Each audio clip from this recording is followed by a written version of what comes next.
Cette aide, elle vient toujours, mais parfois elle est un peu subtile. Elle est même très souvent subtile. Donc on va obtenir de l'aide, on va obtenir des réponses, on va obtenir du soutien, mais sous cette forme subtile qu'est l'énergie. Donc parfois on a l'impression qu'ils ne sont pas là et pourtant ils étaient là. Alors comment faire pour les repérer?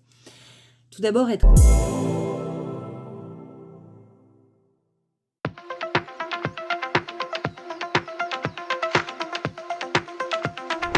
Bonjour et bienvenue sur cette chronique de Terre de Guérison sur ZenZone TV. Alors aujourd'hui, je vais vous parler des guides. Les fameux guides que l'on contacte quand on pratique le chamanisme, parce qu'il n'y a pas de chamanisme sans guide. Si on pratique autre chose de l'ordre de l'énergétique, mais qu'on ne contacte pas de guide, alors on ne pratique pas de chamanisme. Le chamanisme, ça sous-entend qu'on reçoit une aide particulière de l'extérieur, les fameux guides. Les guides dont je vais vous parler aujourd'hui, ce sont l'animal de force et le guide spirituel. Pourquoi cela? Parce que c'est ceux qu'on va chercher en priorité. Alors, l'animal de force, pour commencer. Cet animal de force, on va le trouver dans le monde d'en bas. Donc, lors d'un voyage, on va descendre pour aller à sa rencontre, déjà faire sa connaissance. L'animal de force, c'est un guide qui vit dans un monde de nature primale, pour ce que l'on en dit. Il a généralement une forme symbolique d'animal. Voilà. Il est à la fois un peu de nous et à la fois beaucoup plus que nous. On dit de lui qu'il a pris forme dans le monde d'en bas, quand nous, on s'est incarné dans ce monde du milieu. Donc, c'est vraiment un esprit protecteur qui nous aide depuis notre naissance. Et on dit même que si on est arrivé à l'âge adulte, c'est parce qu'il veillait sur nous. Il amène traditionnellement de la force, de la protection. Il est totalement compatissant et son aide est inconditionnelle. Voilà, pour l'animal de force. Le guide spirituel, lui, on va le rencontrer dans le monde d'en haut. Donc, on va monter pour le trouver. Symboliquement, il va plutôt avoir une forme humanoïde. On dit de lui qu'il a marché sur Terre, qu'il a eu une vie incarnée. Et puis que lorsqu'il a quitté cette incarnation, il serait resté dans le monde d'en haut pour veiller sur nous comme des grands-parents veilleraient sur les petits-enfants que nous sommes. Ce guide spirituel, pareil, comme l'animal de force, il va être totalement compatissant, notre guide pour nous. Et puis son aide est inconditionnelle. Assez facilement dans ce monde d'en haut, on va retrouver en symbolique les grandes figures des grands mouvements spirituels, mais pas que. Ça peut être la vieille dame au fond de sa forêt, dans sa cabane, ça peut être le vieux druide, ou voilà, tout ça, ce sont des mots sur de l'énergie, donc la symbolique de chaque guide va être propre à chaque personne. Comment est-ce qu'on les rencontre? Eh bien, on fait une initiation. Notamment, c'est possible à travers une initiation, avec l'intention de les rencontrer. Voilà. Une fois qu'on a accès à ces guides, une fois qu'on a fait leur connaissance, alors ça devient très très intéressant. Ils vont pouvoir nous offrir leur aide au quotidien. Et c'est là que c'est intéressant. Connaître ces guides juste pour connaître ces guides, quelque part, hein, ça peut nous faire une belle jambe. L'idée de pratiquer ce chamanisme et de connaître ces guides, c'est de leur demander de l'aide au quotidien. Cette aide, elle vient toujours, mais parfois elle est un peu subtile. Elle est même très souvent subtile. Donc on va obtenir de l'aide, on va obtenir des réponses, on va obtenir du soutien, mais sous cette forme subtile qu'est l'énergie. Donc parfois on a l'impression qu'ils ne sont pas là et pourtant ils étaient là. Alors comment faire pour les repérer? Tout d'abord être attentif. Attentif à notre intuition. Alors l'intuition, ça peut se présenter comme une petite voix dans la tête. Alors comment faire le tri entre la petite voix dans la tête, c'est-à-dire le mental qui tricote, le mental qui tourne, et puis l'intuition, les messages des guides. Une intuition, c'est quelque chose de fulgurant. Presque, ça vient transpercer nos pensées, notre mental qui tricote. Un petit truc pour vous aider à faire la différence, c'est que si par exemple, je prononce une phrase à l'oral, je suis en train d'enregistrer cette superbe chronique pour vous. Si cette même phrase, je suis en train d'enregistrer cette chronique, je la prononce dans ma tête. Ça va prendre un certain temps, en termes de secondes. À peine plus court que si je vous le prononçais. Eh bien, une intuition, un message des guides, c'est fulgurant. Ça vient d'un coup. Et c'est une idée, c'est un concept. Si vous deviez me l'expliquer, il vous faudrait beaucoup plus de temps et beaucoup plus de phrases. Ça vient un peu comme une évidence, quelque chose qui vient tout de suite répondre du tac au tac, justement sans que le mental ait eu le temps de dire « Bon, ben moi, à cette question, je répondrai bien que si, que ça, que l'air. » Voilà, ça permet de faire un peu la distinction entre nos pensées qui tricotent, le mental qui fait son truc là, et puis la fulgurance d'une intuition, du message des guides. Être attentif donc à l'intention, être aussi attentif à leurs signaux. Ils vont envoyer des signaux, c'est-à-dire des petites choses dans notre quotidien qui vont attirer notre regard. Je me pose une question, bim, tiens, il se passe un truc, ça me fait penser à ça, et étant donné ce que j'étais en train de penser, ça pourrait être une réponse. Voilà. Donc, être attentif aux petits signaux dans ce qui se passe autour de nous, dans les événements aussi, pas juste dans l'oiseau qui vient de passer ou le mot que je viens d'entendre, mais ça peut être aussi une chanson qui passe à la radio, des choses comme ça. Alors, 1, être attentif. 2, pour avoir l'aide des guides, il faut poser clairement une question, une intention. Qu'est-ce que vous voulez? Pour pouvoir vous aider, il faut qu'ils sachent de quoi vous avez besoin. Donc, il s'agit d'être clair avec nous. Là, tout de suite, à l'instant T, quelle est ma question? Là, tout de suite, à l'instant T, de quoi j'ai besoin? La réponse, elle peut venir dans un événement du quotidien, auquel je vais être attentif. Elle peut venir par une pensée, justement, cette fameuse, ce canal direct et fulgurant de l'intuition. Elle peut venir aussi lors d'un voyage dédié, un voyage chamanique. Je me pose une question, je fais un voyage chamanique, je vais auprès de mes guides, que ce soit l'animal de force ou le guide spirituel, celui avec lequel je me sens le plus à l'aise, ou les deux, et je vais clairement poser ma question. Et là, je vais obtenir clairement une réponse. Voilà.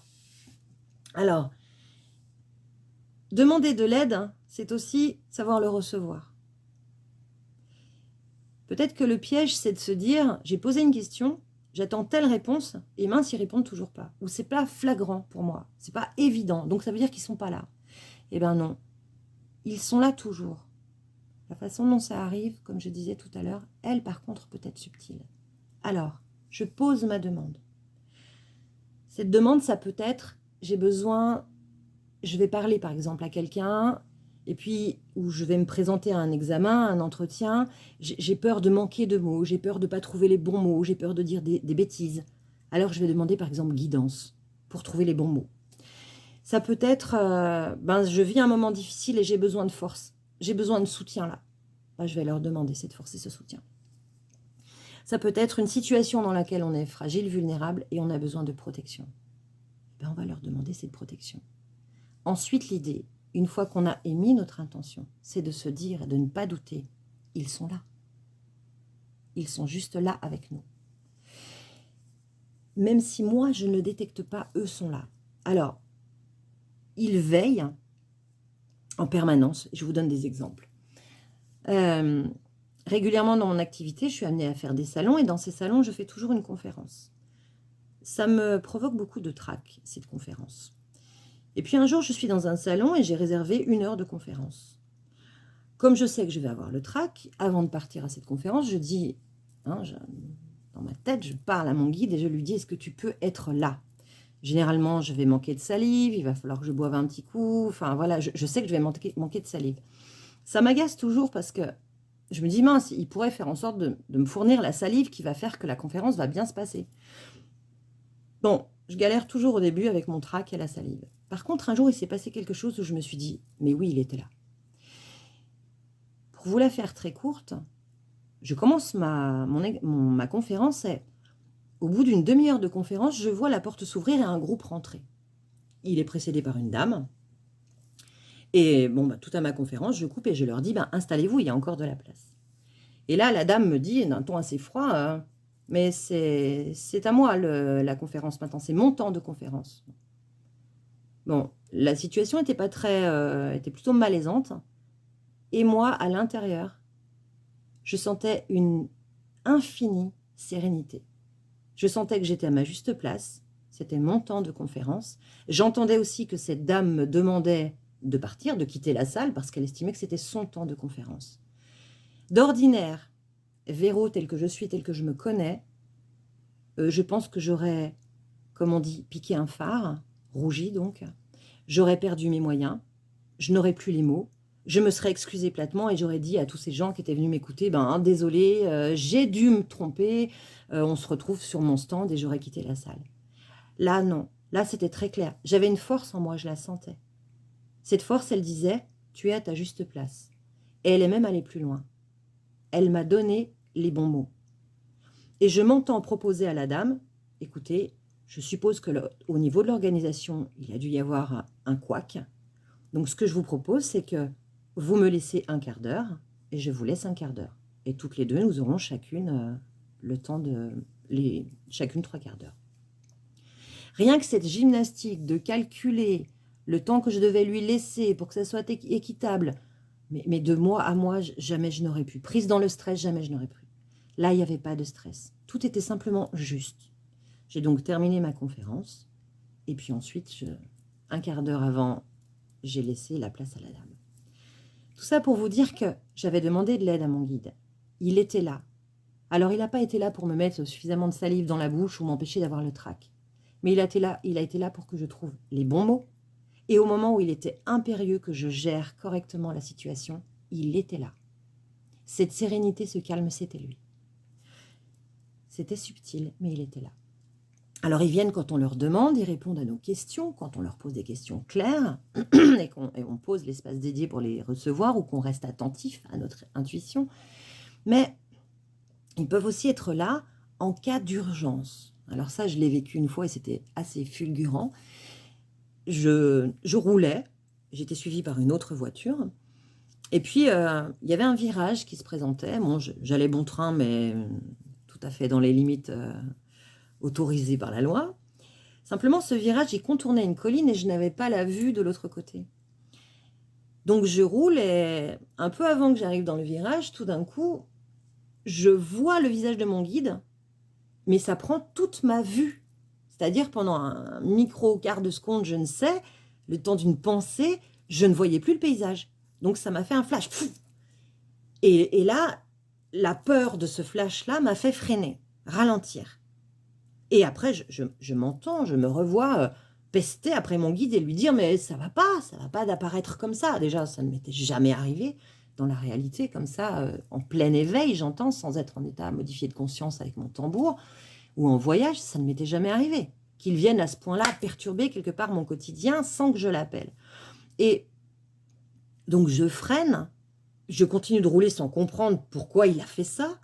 Et au détour du virage, je me rends compte qu'il y a un accident, 2 voitures encastrées l'une dans l'autre, et qu'à la vitesse à laquelle j'arrivais, si je n'avais pas freiné, j'aurais été la 3e voiture et celle qui était derrière moi, la 4e voiture encastrée dans cet accident. Voilà, tout ça pour vous dire que le guide, il est toujours là. Animal de force, guide spirituel, ils sont là. Dès qu'on les appelle, ils sont là. Et on part de ce principe-là, que dès qu'on les a appelés, on a leur aide bienveillante et inconditionnelle, quelle que soit la forme que va prendre cette aide. En conclusion, je dirais